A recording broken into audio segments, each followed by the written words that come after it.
generators in. With how much they were growing and how much the generators needed, I mean, that's a full truckload there. And finally, after a few hours on the highway and climbing up the side of a mountain, we get there. We had to go into 4 low just to get up here. And you can see I'm dressed right. I'm in jeans and frickin' sneakers. Fuck. My feet are cold. There's no neighbors. Like, look to the right. There's nobody there. Nobody here. Nobody there. I mean, I imagine they're probably laid this way. They've been obviously following you, like where you're getting your diesel, where you're getting the tanks, where you buy 10 train carts, where you buy 150 lights.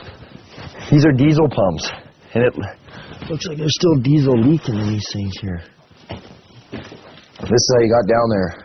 Just want to make sure it's okay to down here. I feel like I'm going into a cave. All right, watch your feet there. Not as cold under here. About 8 train carts down that way, I'm guessing. So I can even see to the end, and then 2 deep. Each one is 2 deep. Down here, 2 deep. Down the next one, 2 deep. 3, 4. There's numbers on the wall. And then what they did is they cut them to make doorways, and that's how you have your hallways going into each one. There are water reservoirs here. And you see 1, 2, 3. You're like, okay, that's quite a bit. But then there's this one, and that one, and another one at the end. Look at these things. Like, no wonder the cops just left it. Moving this shit would be a pain in the ass. Yeah. These train carts, I see why they bought them. They got a deal. They're like all rusted when I bought them. We could start growing here tomorrow. There's still dirt and fertilizer ready to go. Oh, here, once a little leftover plant there. Look at this. Just look at all this wiring right here. You can see the cops have come, severed everything.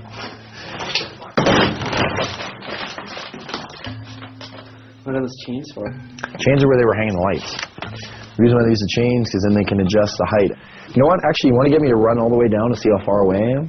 So I'm going to go to the end here and just show you how deep this is. And this was all filled with plants. Whoa. I'm at the end. Now I can hardly see over there. It's just like light to me.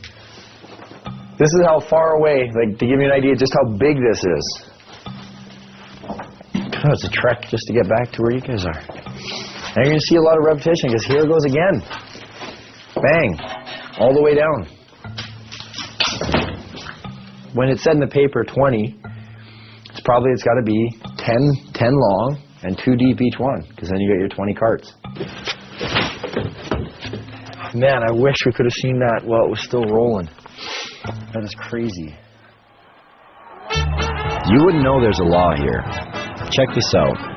Cannabis Day. An actual day dedicated to marijuana. And take note, this takes place on one of the busiest high-traffic blocks of BC's largest city, Vancouver. Marijuana? It's everywhere. Consumed and sold in every imaginable way. Pipes, bongs, joints, baked goods. It was hard to imagine that nearly every person attending this event was breaking the law, and yet no one seemed to care. The police were there, but not to bust people. They held traffic for the band to play for Cannabis Day. Now they went back to their side of the street.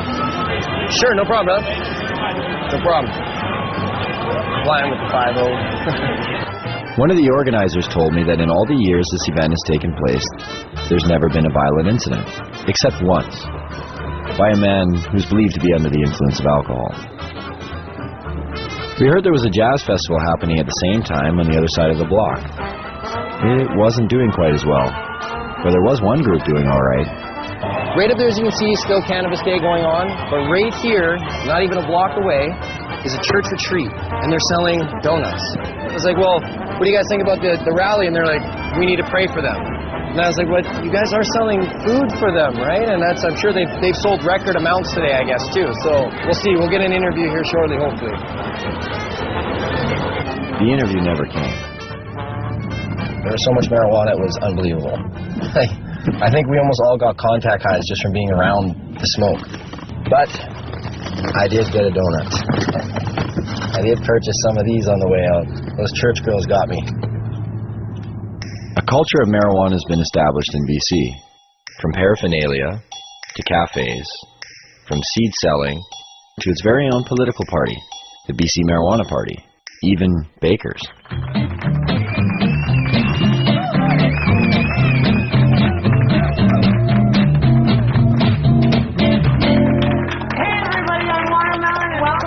Vaudeville cooking show, Baked and Baking, where we're going to revolutionize the cooking show and we're going to let you guys in on the action.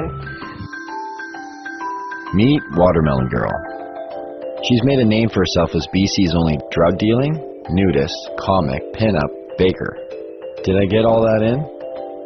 She was arrested for selling her cookies down on Wreck Beach. A nude beach. Is this for real?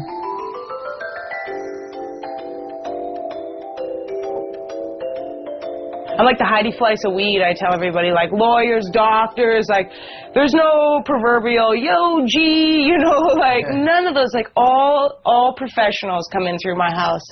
You know, a lot of people with money, a lot of people in politics. You don't want to know who comes through here. You know, my mother was a baker and her mother was a baker, and we just bake. So I made these pot cookies and I started selling them. It's hard to ignore such a large demand. So you got arrested one time on Wreck Beach, right? Yeah, I've been arrested more than once. Allegedly trafficking ginger snap cookies. Allegedly trafficking ginger snap cookies. So I'm assuming not regular ginger snap cookies, right? The one with that right. Snap crackle pot. But even the judge is like, you know what I mean? Like he's seen violent crime after violent crime, and then along comes the cookie girl. Cops are supposed to come and remove undesirables from communities, and I clearly was not an undesirable person in my community. Like, somebody else needs cookies. Actually, I just got picked up by the National Speakers Bureau, so I actually go on speaking tour to universities and talk to kids about marijuana. Oh, really? Yes, like the most genius. I'm like, you want me to talk about marijuana? We're like, okay. And they pay me to do it. Lock up your kids. This is a heinous crime. So at some point, one might ask oneself, how does an industry of this size function while remaining illegal? Where does the money flow? Who's profiting off of it? Is there really $7 billion floating around the province unaccounted for? Maybe people are feeling the effects and they don't even know it. Turns out there seems to be a system.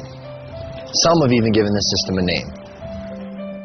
Well, a lot of people here in town and stuff consider it a union, right? Union? Yeah, union, and you know, it's like a different term for pretty much industry. It's this underground thing where there's so many different tradesmen and different people all working together. You have to work together with people that you trust because it's illegal to do what people are doing here. So this is how the so-called union breaks down. And of course, there are many exceptions to this, but this is the typical setup. First, you have a home or landowner. He doesn't take on much responsibility. He is simply the legitimate owner of where the grow operation will take place. All he has to do is pick up a briefcase every 3 months and pay off his mortgage. His hands are clean because he can claim ignorance if the grow operation is busted. Oh, I'm sorry, officer. I didn't know they were growing marijuana there. Then you have his 50-50 partner, the contractor, who will provide the equipment and hire the grower or grow himself. The grower is known as the fall guy. Why the name? Because that's exactly what he is. If the operation is busted, he takes the fall. Once the crop is matured, clippers are then hired. They prep the weed for distribution by cutting away the excess leaves and stems. What a lot of people don't understand is a part of the marijuana plant that people smoke is the bud, which in essence is the plant's flower. It's not the leaves. Clippers are generally hired on an hourly wage starting around $20. Tax-free, of course. Once the marijuana is ready, in steps the weed broker. He's not always required, but sometimes the partner with the equipment needs a broker to buy his product and then sell it for him.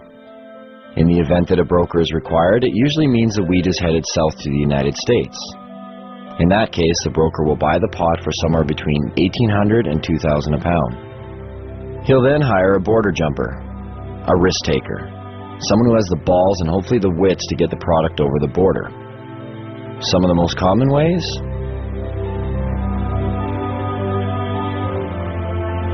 The border jumper's fee varies with each trip, but they're always well paid. Once the product has reached the broker's U.S. connection, it will earn about $3,000 a pound. The farther south it goes, the more it makes. If it manages to make it all the way out east to areas like New York, the price is driven even higher, somewhere between $3,500 and $6,000 a pound. Stricter laws demand higher prices and in turn provide more profits.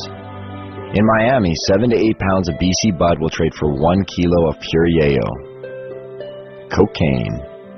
That in turn makes its way back up to Canada, and sells for anywhere from $30,000 to $35,000 a key. If the marijuana manages to stay in the province, it will usually sell for around $1,800 to $2,000 a pound, depending on how flooded the market is. This is just the tip of the iceberg.